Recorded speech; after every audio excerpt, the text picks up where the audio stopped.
So I think from a policy perspective, a lot of it comes down to certainty. Certainty of both subsidy and on the demand side. I think it's fair to say that a lot of projects in the past, and not just production projects, but products for that matter, have been built with a build it and they will come mentality. And that in turn has led to the assumption that a capex subsidy alone will unlock production projects or will unlock use cases. But when you look at a production project, even if you have high utilization, your capex is only a third or so of the electrolyzer cost stack. And that means that the subsidy very rarely is the deciding factor when it comes to making an investment decision. That is then made even more challenging if a project does not have guaranteed offtake. So Boris, again, rightly said earlier on, if you don't have offtake, financing is very difficult, especially if it's not guaranteed, contracted, very, very certain offtake, which kind of renders the subsidy a bit of a moot point unless you have all of that in place. That also applies outside of the production facility. So hydrogen refueling stations have the same problem. A capex subsidy is being prioritized in the EU for the 10T hydrogen refueling network. But if you don't have the necessary demand, then no amount of subsidy is going to make that hydrogen project bankable or make it commercially viable long term.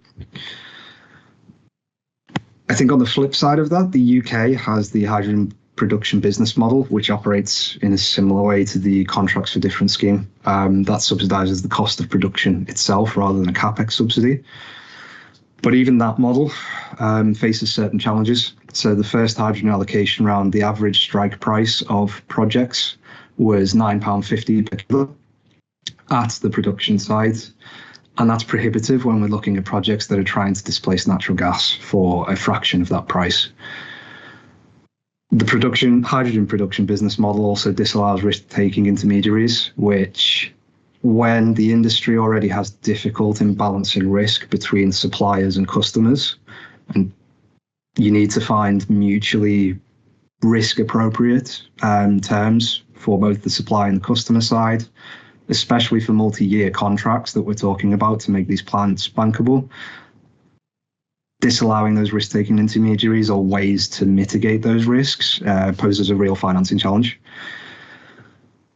I thought the discussion with Boris around the ability to inject into the gas grid is an interesting one. I think Boris very rightly made the point, we're talking about low percentage blends here that have quite a substantial impact on business cases, especially in the early days for hydrogen projects. And being able to do so can allow projects to achieve scale quickly and, just as importantly, access low-cost financing, because you can guarantee offtake from industrial gas users who can mass balance within the gas grid.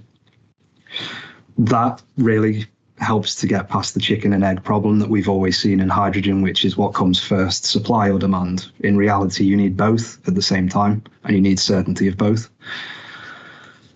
And then finally, I mentioned it earlier on, but total cost of ownership is probably the single most important point in making hydrogen work. It is hugely important for customers.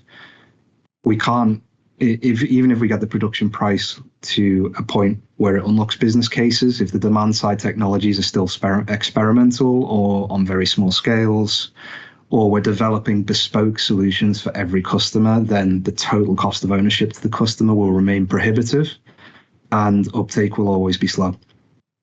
So I think that, to summarize that, I think I'd like to see more recognition from a policy perspective of the importance of demand drivers and projects being demand-led in future.